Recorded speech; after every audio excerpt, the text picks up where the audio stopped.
ashwagandha, the search prevalence for ashwagandha had increased by 283% year over year. Wow.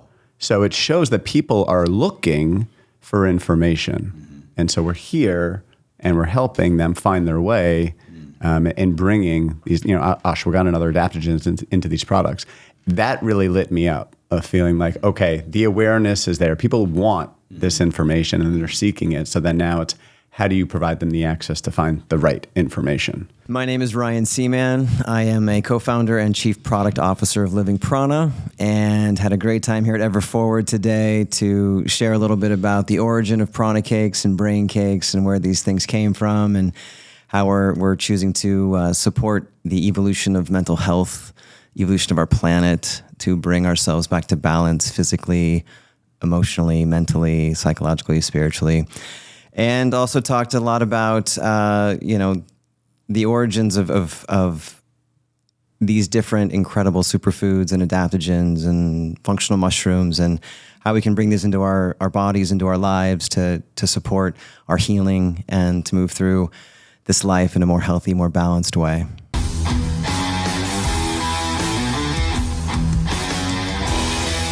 What's on your heart and on your mind the most these days that we can dive into to help us have a great conversation, but also to help all of them listening and watching?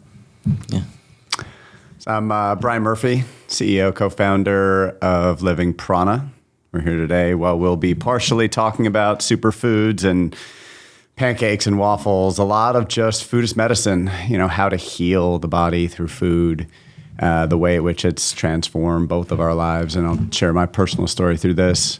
What's been weighing with me a lot recently, we're on the bleeding edge here with functional foods. There's a renaissance here going on, but it's showing and elevating the importance of why now. Like you were referencing before with relationships, I can always see somebody later. I can always do this later. Showing people the importance of making these changes. You don't necessarily see the changes every day, but you're making this commitment long-term to your health. So working through that, and what we scratched on as well of this emerging topic of psychedelics and the healing thereof. The reemergence, really. Let's give them credit. This stuff isn't new. It is not new. In this recent time, it's reemergence, and finding good ways to help share in an authentic way, to help people see the value to those that it's appropriate for, and being open to other healing modalities. I think here just authenticity of heart and sharing experiences. Yeah, so true. Yeah. So true. Beautiful. My name, ditto. My name's Ryan Seaman. I'm also co-founder and chief product officer of Living Prana. And, what's on my heart and mind most right now is mental health. And I see that as the number one pandemic that we're really, truly as a planet working through. So we're talking psychedelics, but we're also talking functional medicine. What we put in our body has an indelible effect on how we cognitively function, and to put in preservatives and toxins and things that we don't even realize are throwing us off emotionally, physiologically. This is where, Brian and I both just really resonated with a mission to bring food back in as a food as medicine, body as temple, earth is essential. How do we bring everybody back into alignment? And this is just a way we found to do that. So we're super excited. What you just said kind of made me think of, it's like what you didn't know what was in your food. And it made me think back to when I was in my health coaching practice, working with people, I'd say the beginning of their journey. I want to feel better. I finally want to do what I say I'm going to do and take back my life and, clean up my diet. Let me go for a run. Just the beginners, right? Yeah.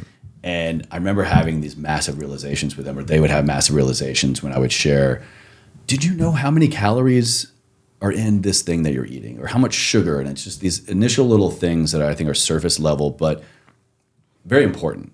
The more and more we become aware of, like you're saying, what we're putting into our bodies through nutrition, through food, through supplementation, there are massive revelations to be had in terms of just calories, sugars, artificial flavors, all this stuff. But it's a step further, I think, with what you guys are talking about and the level to which that you've taken it, and it's through all the really, really fine stuff. Preservatives, sugars, artificial flavors, junk, synthetics, all the things on a lot of backs of labels that even us that are in the industry have a hard time pronouncing, understanding, deciphering, much less the general public. So misinformation potentially, but then also that coupled with like, what is this actually doing to us on a biochemical level? Yeah. Slowing us down, brain fog, potential carcinogenic, unwanted benefits. I mean, the taking away from longevity. Just so besides the oh cool, I dropped some calories, I lowered my sugar, I figured out how to read a food label. Like what else? Where else do we need to have attention on this stuff to like really know the impact it's having on our lives? Yeah. And what is it doing to us, right? And also a big thing that we talk about a lot is transparency. Transparency in packaging, in messaging, in standing behind and not compromising on what we build this brand upon.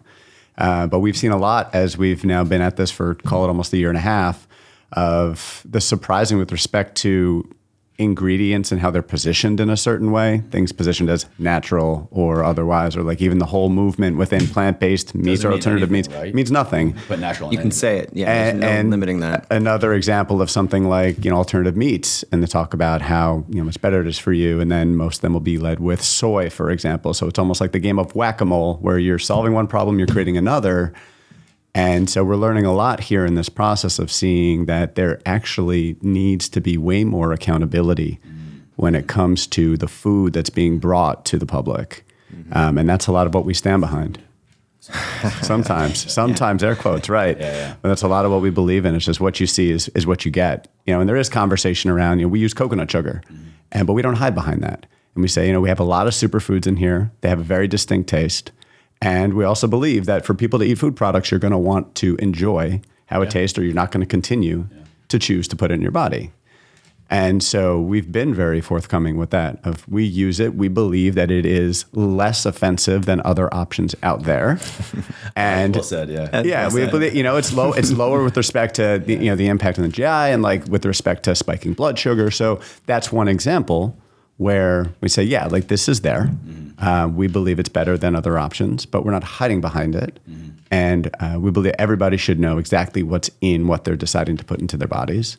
And we put every single ingredient on our website. Say, here's what's in it, and here's all the information, go do a deep dive. And this is what you see is what you get. How did you get here? How quite literally did you decide that, what, I'm tired of there not being an option or option that I like. So now let me just create it. I mean, was there a major health scare? Or was it just being fed up? Was it just a good business opportunity? I'm always curious, what is the catalyst? What is the thing that pushes people over the edge of, I have an idea to, I'm going to do something about it? Wow. I'll start with the origin of PranaCakes, which was born out of necessity at Burning Man. A few years ago. As things are. Most amazing innovations find themselves, born out of necessity, right? And Burning Man has, many of those appear in your journey. And so after, an incredible all-nighter and an amazing experience, but also a very strong awareness of a depletion in my system. And I've been studying nutrition and holistic healthcare for a long time, and I'm a practicing body worker. And so I've had in Chinese medical as well background. And so my whole awareness was I know what adaptogens and superfoods my body is needing to take care of an adrenal fatigue. Kidneys are definitely, on the depleted side. So went into, my trailer and I had this whole experience of no blender, but all my superfoods. Pancake mix, throw it together. So PranaCakes were born, fed my camp.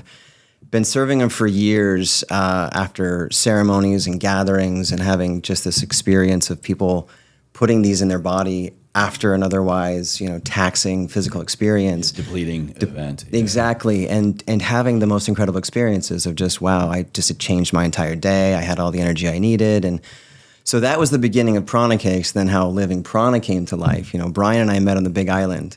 So we're on a 10-day ayahuasca dieta. 10 days. 10 days. Yeah, so 5 ceremonies, 10 days. Ooh. My first experience with that. Yeah, he literally, I like to say he lost his virginity in an orgy. If you're just getting to know me, that's a microcosm of me. He dove in hardcore. Yeah, exactly. Like and it did me as well. When I found that, I'm like, I want to hang with you, cowboy. So the cool part about this experience for us was, we both had our unique and profound individual healings, which are their own stories. But as far as Living Prana is concerned, And halfway through this dieta, they realized they didn't have enough medicine to get us through the 5 ceremonies we're going to sit in. And all the elements necessary are there to brew it. And so the men were tasked with brewing for 24 hours. Just so happened, Brian and I landed very, very fortuitously at the same time. He was there already alone. It's supposed to be 2 guys. I roll up at midnight.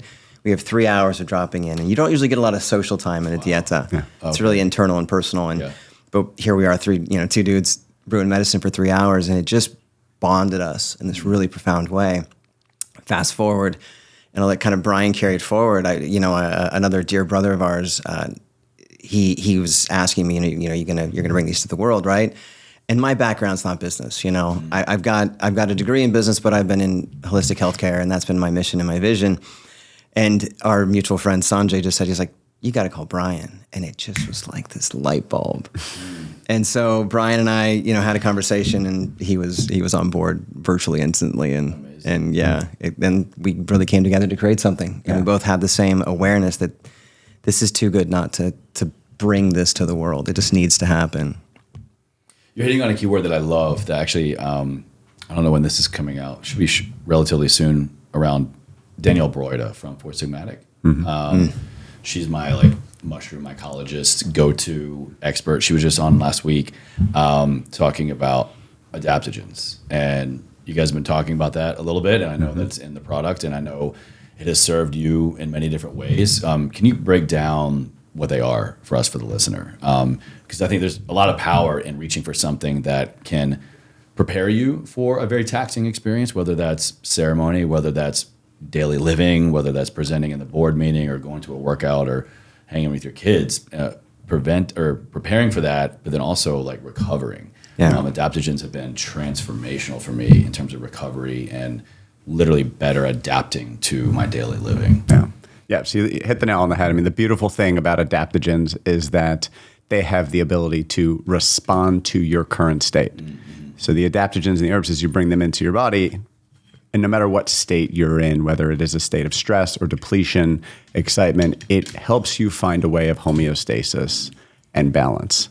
And so they work very complementary, both with current state, but then also other supplements and mushrooms, vitamins, minerals that you bring in a complementary way. Something like an ashwagandha that promotes stress release. Ashwagandha's my homie. Right? Yeah. It's interesting. So I was at Expo West back in March, and it's the big Southern California food conference, right?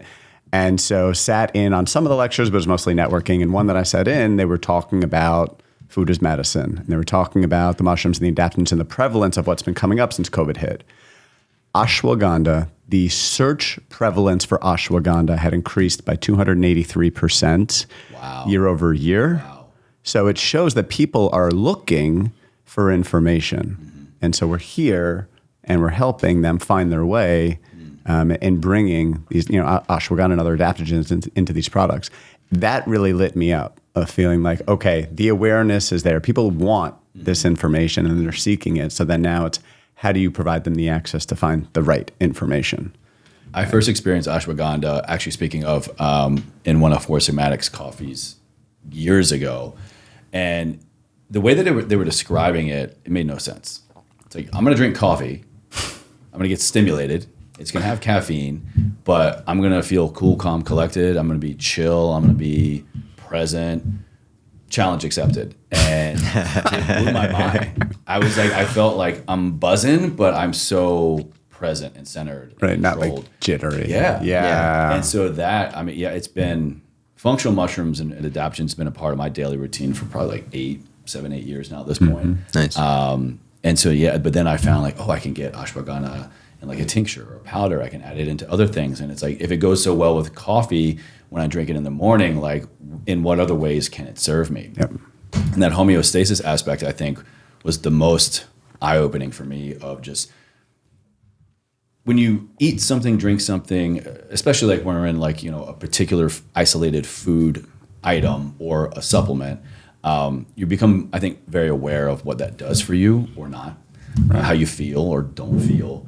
And then it's like a reverse engineer aspect. It's ashwagandha makes me feel like this, so therefore I must have been feeling kind of like the opposite. If I'm so cool, calm, collected, and present, was I distant, not aware, not present, stressed out? So then it kind of showed me all these other areas in my day of when I would pick up on those other feelings and then just drop in with ashwagandha here and there. So it's like the adaptogen does the thing that it's there to do, but it also opened up just level of awareness of my day, my mood, my tasks, my everything, which if we're really present and leaning into the things we're putting into our minds and bodies, there's so much more, right? Well, piggybacking on that, when you have the adaptogens that do relax the nervous system, it potentiates the superfoods you're putting in with it. And that's been our whole kind of vision and mission with this is combining the right superfoods with the adaptogens that basically allow the body to receive that much more nourishment. If you take a stressed out body, you put nourishment in, it can only absorb so much because it doesn't have that receptivity, right? So that's where the two together create that potentiation of both, essentially. Can you expand on that, please? It makes me think, I'm talking a lot about myself today, but like just in relation. So maybe I always try to think about the person listening, if they're new to this topic or they've never heard of an adaptogen or how the hell can I apply it. I always try to just share my anecdotal experience. So bear with me, guys. When I first moved to Southern California from DC, I was sharing with you guys earlier, about 4 years ago, it was probably the most bottom in my entrepreneur career. So much just wasn't working. Literally my wife at that time, she had stopped working for several months because she was starting grad school. So this whole extra wave of kind of like financial responsibility that I chose kind of weighed on me, and just things weren't panning out in the business. I felt like I was banging my head up against a wall, but I still had my rituals. I was still eating very similar things. I was doing my diet, doing my training, very regimented. And I was just like getting, what's the right way to say this? Soft. Just nothing was doing the same thing. And when I look back, I was doing the same things. I wasn't getting the same results. And when I look back, I was like, oh, I was under the most amount of stress in my entire life. Yeah. Or at least in years. Yeah. And so that became a teacher for me of, all right, Chase, no matter what, if you're doing the things that honor your body through what you're putting into it and how you're moving, but the stress is really running the show, all that other shit kind of doesn't matter. Yeah. So talk more, please, about like that stress state, how maybe we can first hopefully understand that so that we can make the best choice for what we want to put into our bodies, and maybe the right choice when it comes to an adaptogen. If we're not in the right state physically and physiologically, are we kind of banging our head up against a wall? It's a great question. I'm not, I don't have a medical background per se, but I'll say from my own personal experience, that there's a host of modalities and practices that I employ, I know Brian does as well, around bringing my body, my presence, my consciousness into a state of balance. And you've got meditation, you've got yoga. I think that what you're bringing up as a relevant point to what we're doing with Living Prana is we're providing a food that functions in many ways to support the physiology, the nervous system, and the cognitive functions that are ultimately going to bring about the calm, the balance that we all aspire to, right?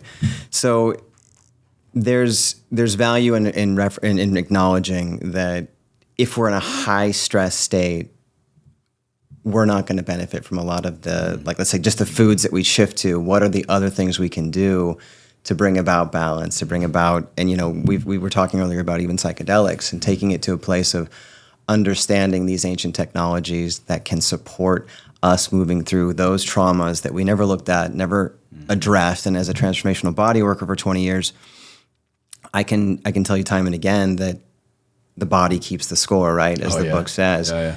And there's such an element of I guess the kind of the encompassing impacts of what creates stress to begin with. If you never looked at that thing that happened when you were 12 years old, didn't even remember it necessarily, but the subconscious patterning and the ways in which we engage reality from a very guarded, survival-based place is constantly in a vigilant, sympathetic nervous system, always engaged, looking for the next threat, right? I know you have a military background, and you can appreciate that the basic PTSD effects of soldiers who have served and who have, done tours. to then come back all the way to look at, now we have to look at that stuff. That stuff doesn't just disappear. We may not be thinking about it on the conscious level, but subconsciously. And how does that run the physical show of constantly being in a vigilant state? And so, some of the practices that I would bring forth is even breath work. There's a simple 5.5 second inhale through the nose, 5.5 second exhale through the nose, which tells the body it's okay to relax, you're safe. We're good. And then the parasympathetic comes online, and now we're in rest and relaxation. And that's what adaptogens do, and there are other methodologies to bring the parasympathetic online, because then the body is getting its physiological resting space. And so it's a long-winded answer to a very intricate question. No, it all matters. Yeah. It's fascinating about stress too, to kind of bring it back to part of the my why personally with respect to Living Prana. So born and raised on the East Coast, grew up in New Jersey, right outside of New York City. Everybody's parents around me all worked on Wall Street. That whole culture that you grow up around, where it's basically a calling card to be stressed, right? Yeah. And that's all I knew for so many years until I left that area and started seeing other aspects of the world. And not high strong. What are you doing? Right, exactly. It's like you're not making it in life. You're not proving yourself. You're not even validated as a human if you're not carrying this burden of stress. It is that calling card of success for so many people for so long. And I carried that with me, both environmentally and then also seeing of my family, we were not the most affluent household, in a town where we grew up, and wanting to see if I want to be this provider for my family that's going to be able to do things differently. So I put a lot on my shoulders at an early age. Fast forward, so I'm working this high stress corporate career. I've done the mergers and acquisitions, investment banking thing, private equity roll-ups. I'd built businesses, led strategy, living in South Florida. And this is 2015, around, give or take. Okay. Effectively, put myself in such a stressful situation. I'm driving around in this environment where I'm not happy with my career. Kind of maybe similar to where when you moved out to Southern California, I was a high performer, but it wasn't really validating what I was doing or really felt connected to my life's purpose. I found myself in a relationship where I ultimately got engaged for all the wrong reasons, for everybody but myself. And the combination of those two, I effectively abandoned everything with respect to my good eating habits, became an incredibly terrible stress eater. And I ballooned up to about 227 pounds. Really lost control of everything. And as that happened, the whole mental spiral, the mental fitness downward spiral that occurred from losing confidence, losing the motivation, all the energy out the window. And I wanted to do anything. And then that filtered itself into more stress eating, and bringing more stress into the environment. It was this self-filling cycle. And we reach for things that we think are comforting, but it's just a very brief Band-Aid. Underneath, it's just way more stress. Absolutely. And just adding onto it, causing more stress, and not even having the awareness at the time of the impact of the stress that I was inducing, self-inducing.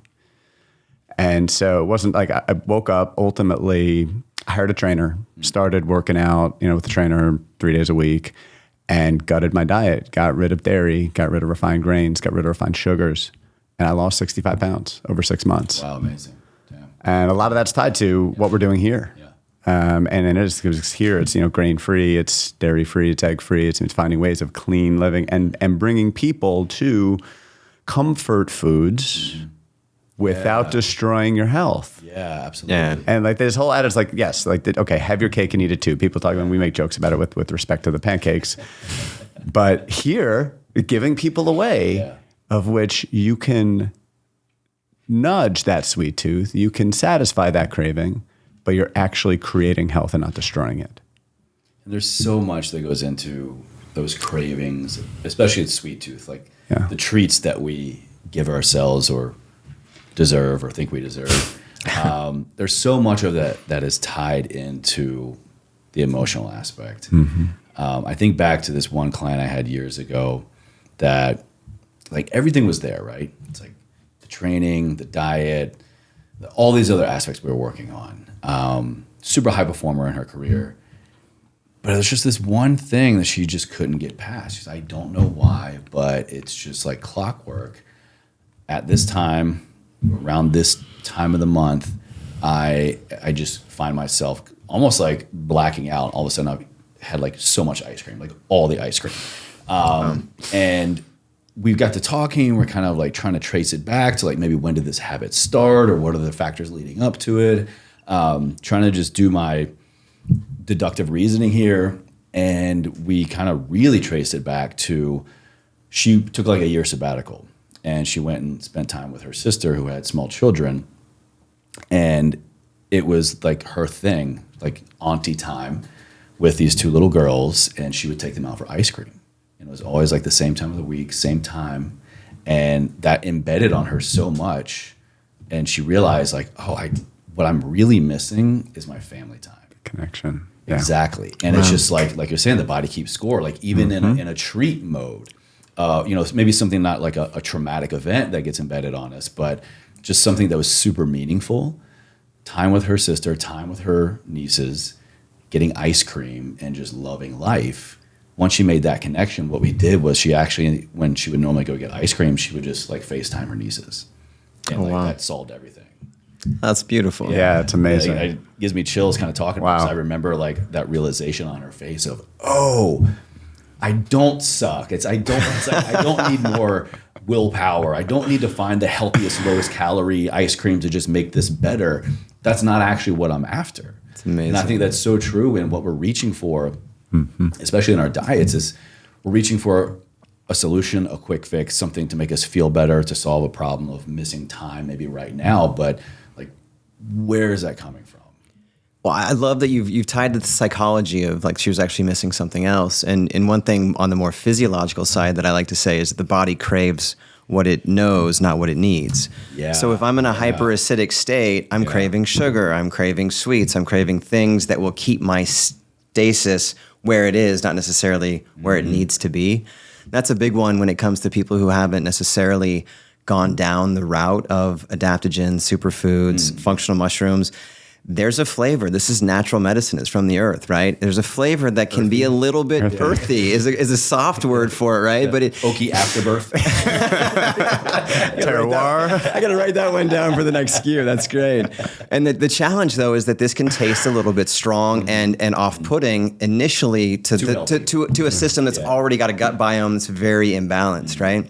So there is that kind of tying back to your earlier question, so many ways in which finding our path to this isn't necessarily that easy. It's like you're going to have a kind of weaning off of habits that have otherwise, sustained you. But if you're imbalanced in whatever ways and overweight and whatnot, or things you want to address, this is an awareness to have that it takes a second to get off the habit of, what if I'm craving it, let me really pause. More often than not, if I'm craving sugar, I'm probably dehydrated.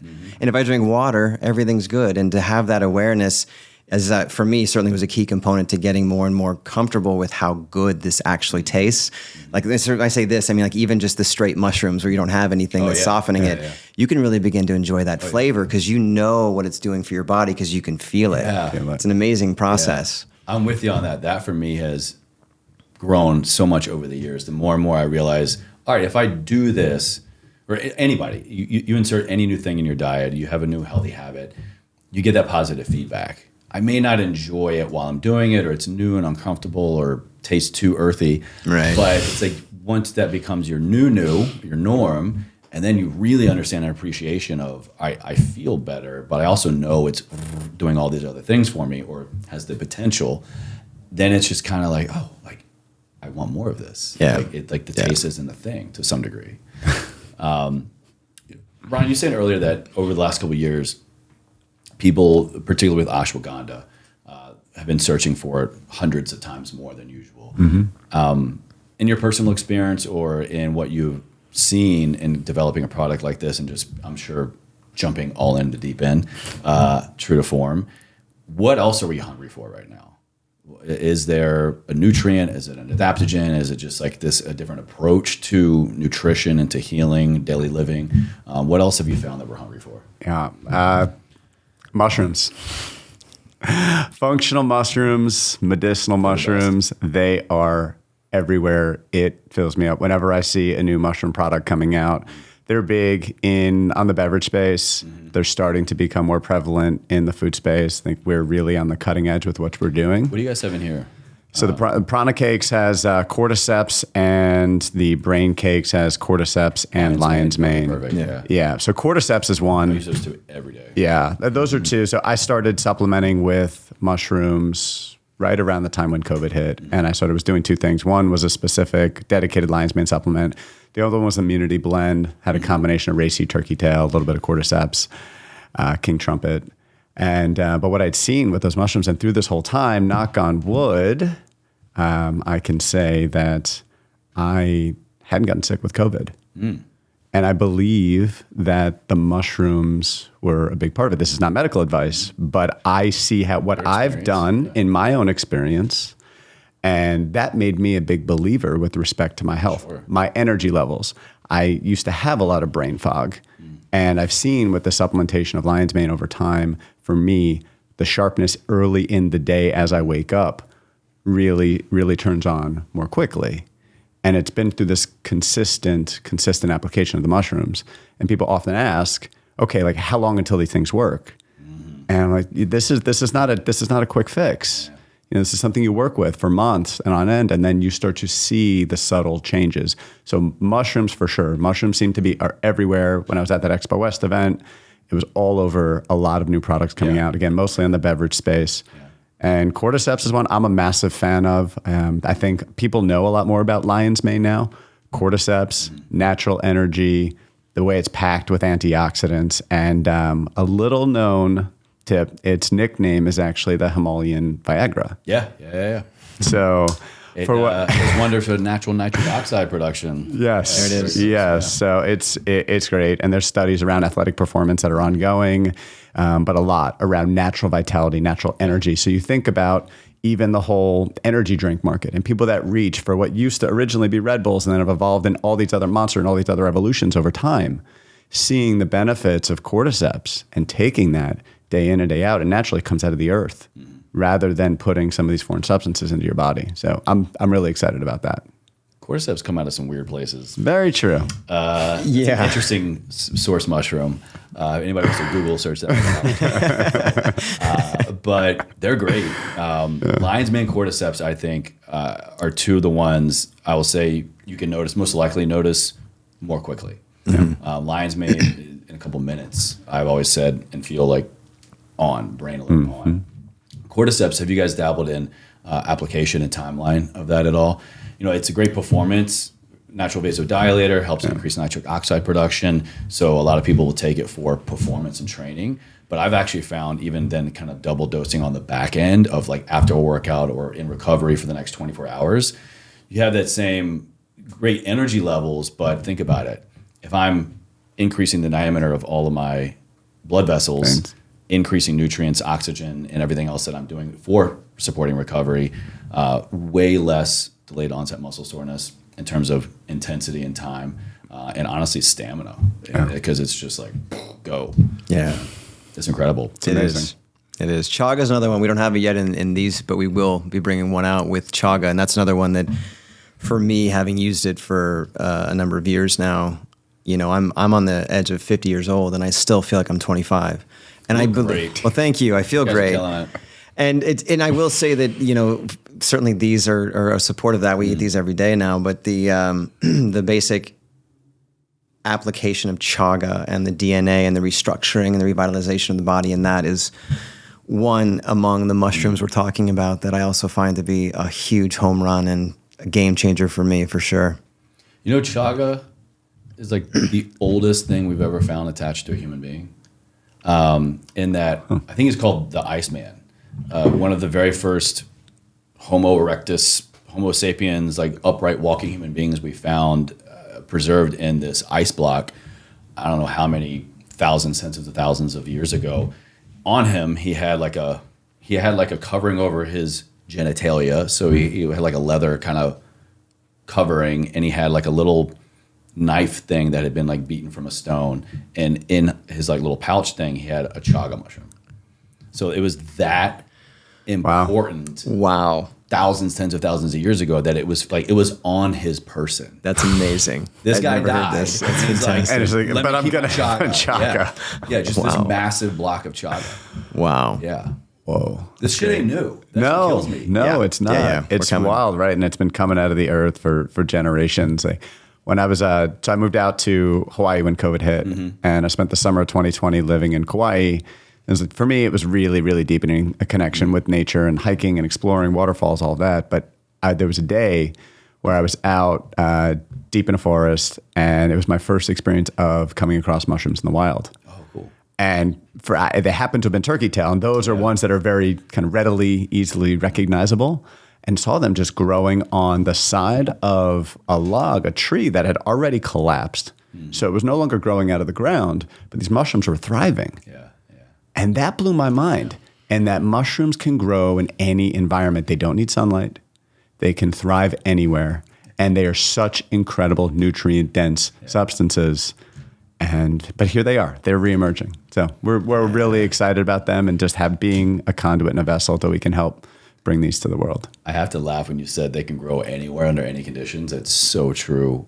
So I was growing some at home, Lion's Mane. Shout out Smallhold, this incredible mushroom growing company. And turns out they sent me 2 packages. I thought they only sent me 1. So I was growing my Lion's Mane. I was watering it, doing my thing, taking it off, cooking it raw, eating it raw.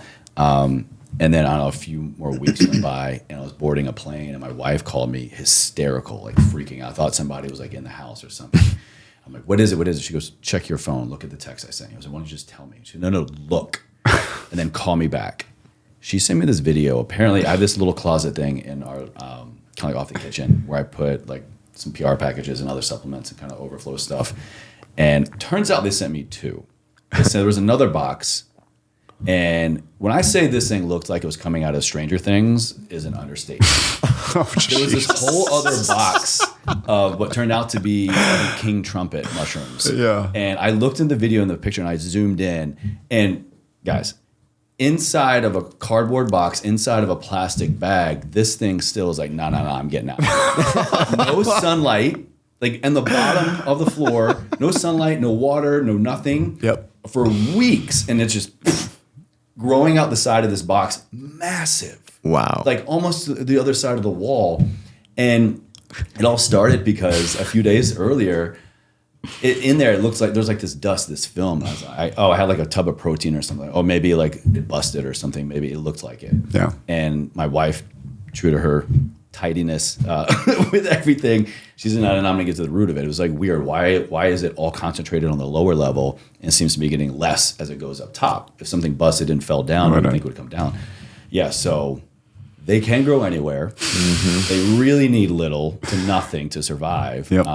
But that guy ran its course and had to part ways with it. But yeah, this Check your massive phone. trumpet mushroom growing out of busted out of a plastic bag through a cardboard box. That's remarkable. Like towards the light, towards this one little window in there. I was like, oh my God. Jeez. wow. It's crazy. Truly.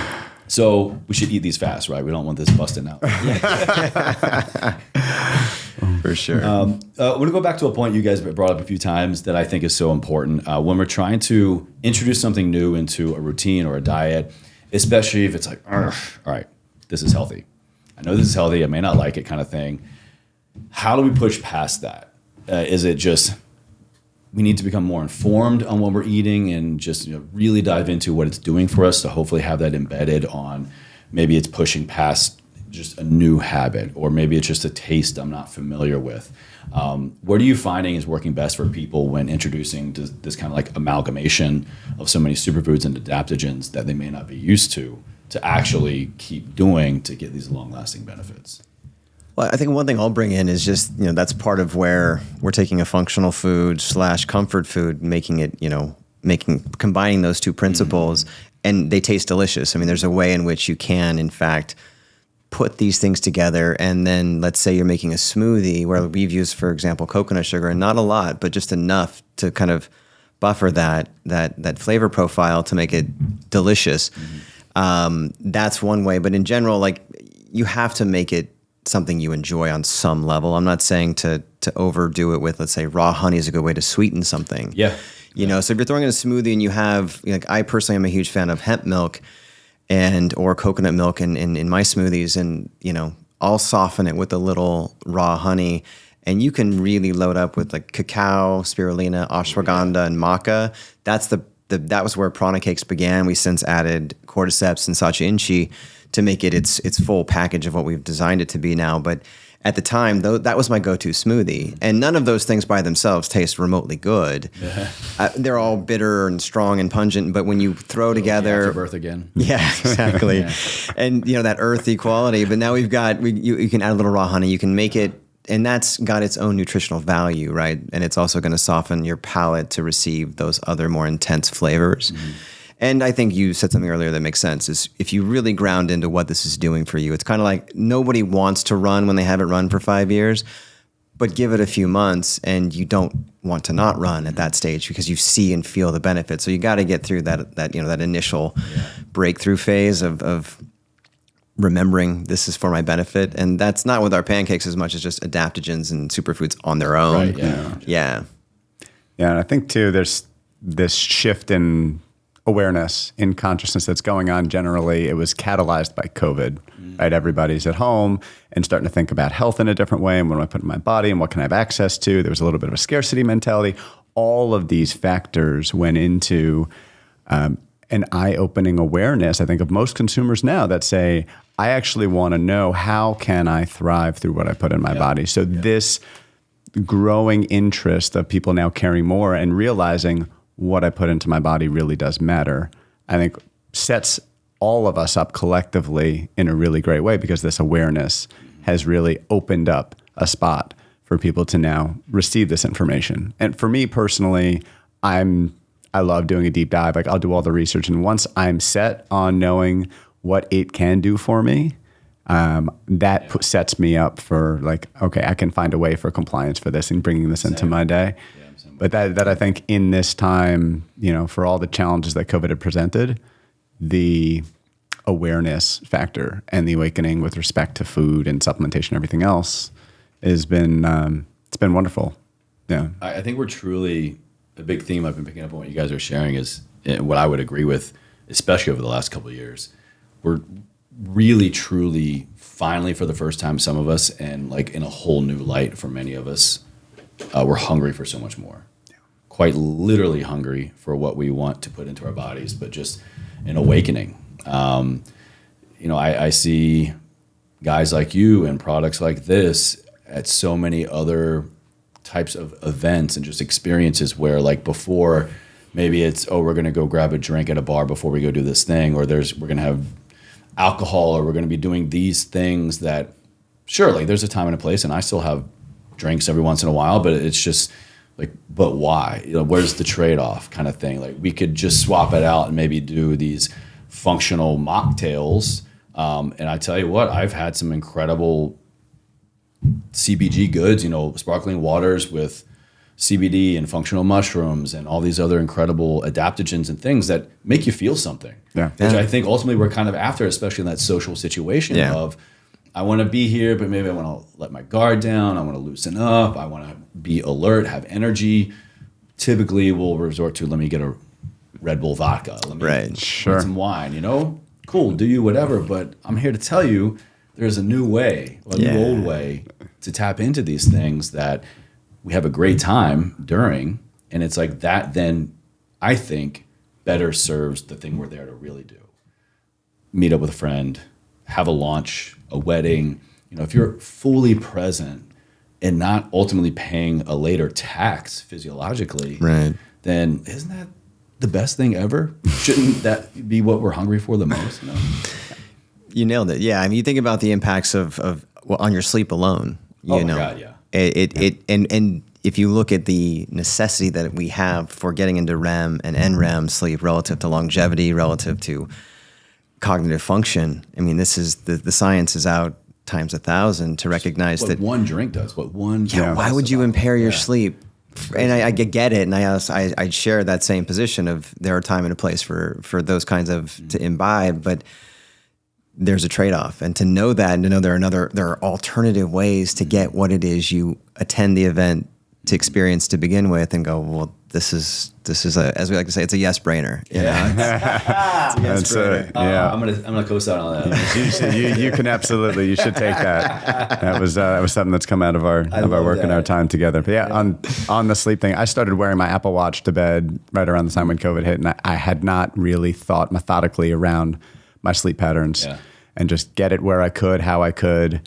And when I started realizing how the data would show, and like my resting heart rate, my BPMs, and my HRV, the way it would be impacted on nights where I would have a drink or two versus when I wouldn't, my jaw dropped. And I was like, I've been doing this for so long, not knowing. Like, I'm a data guy, I'm a finance numbers guy, and that alone spoke volumes to me of like, this is not worth it.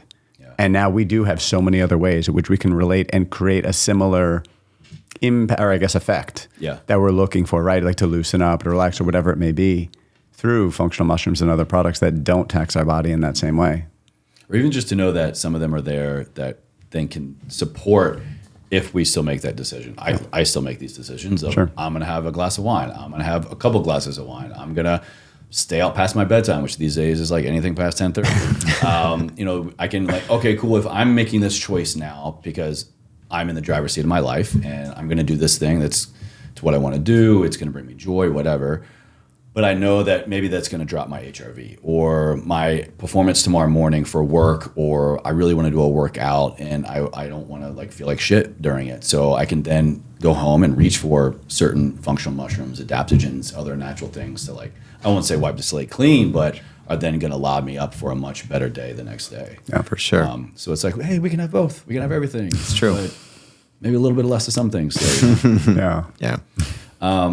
What mission are you guys on the most right here as we kind of get towards the end? I know education, awareness, clearly helping us realize what we're hungry for and literally feeding us better is on the table. But overarching, I mean, what is Living Prana about? Like, what are you hopeful for the most over the next year? Yeah, I think for me, as I've thought about Living Prana being something that's much larger than either of us independently and what we're building, it's a conscious way of doing business. It's a new paradigm.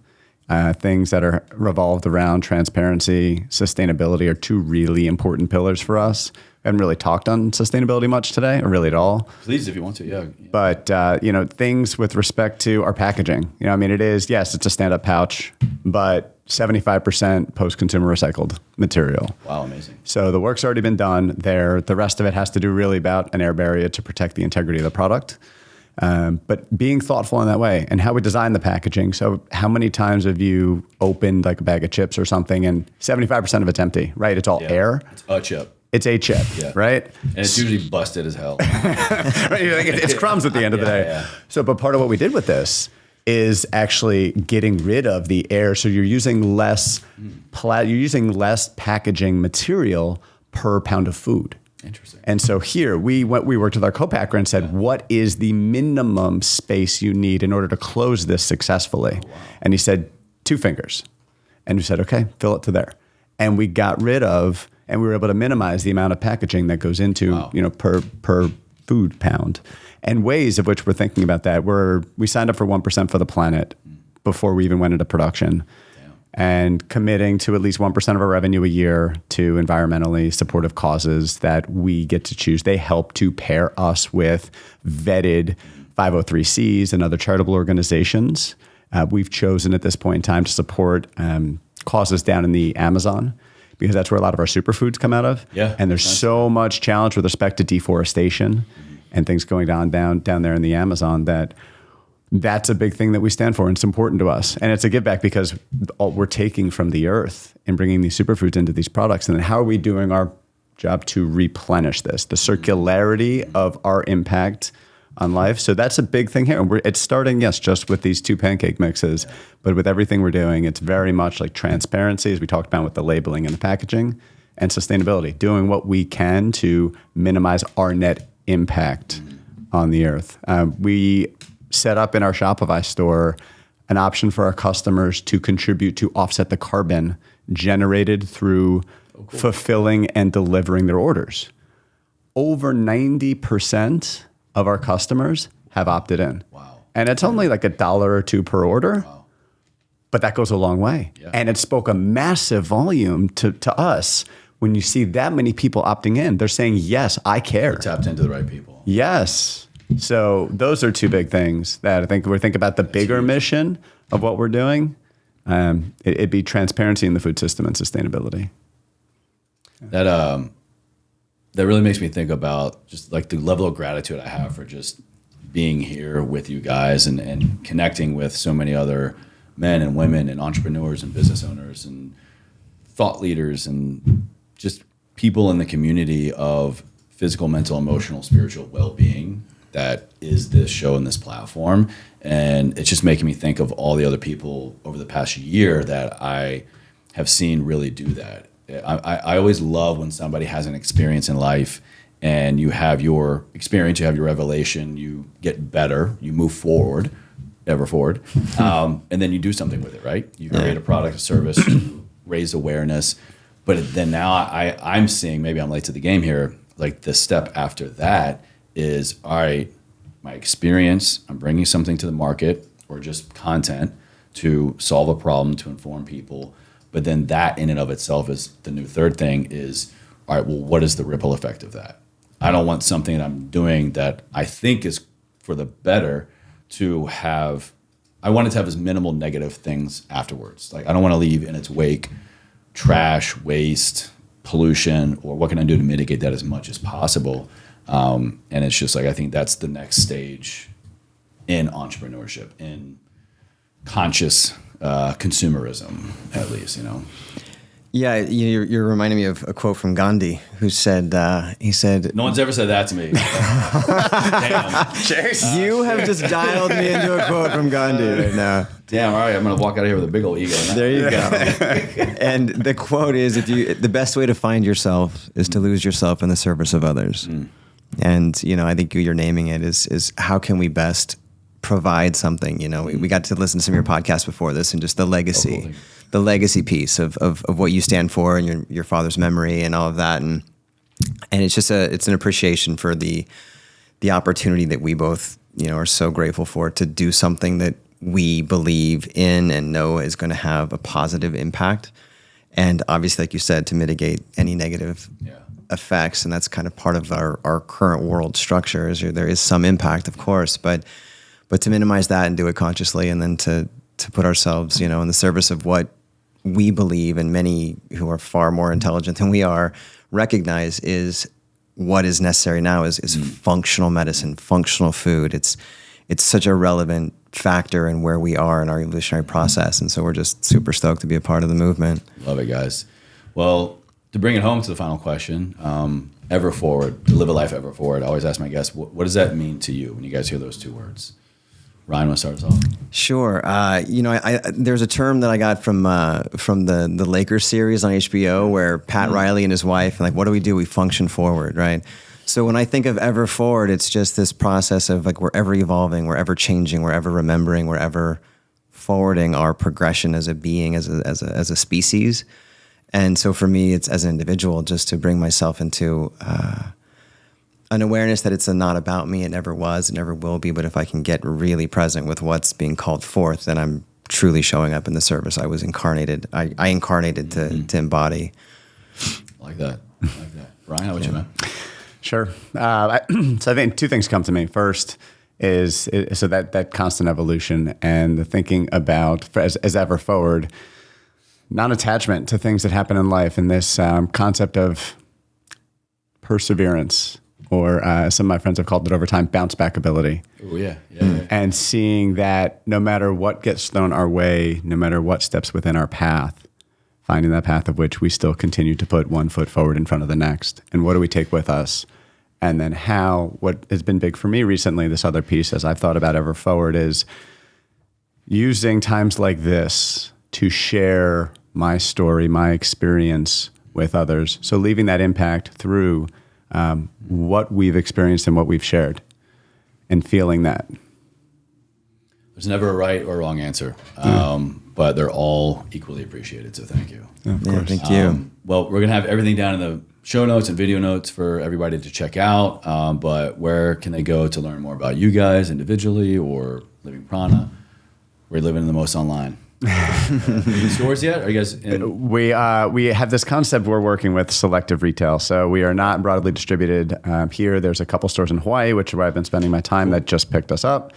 But primarily our website, livingprana.co, not com. We're some of the cool kids that are doing the CO thing. And our Instagram at living_prana. My personal Instagram is bmurphy22a, and he's at Ryan Scott Seaman. Okay. Yeah. Cool. Well, it's all down in the show notes for you guys, episode resources. Check it out.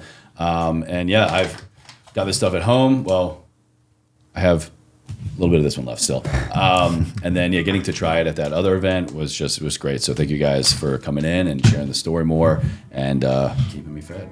Of course. Our pleasure, brother. Absolutely.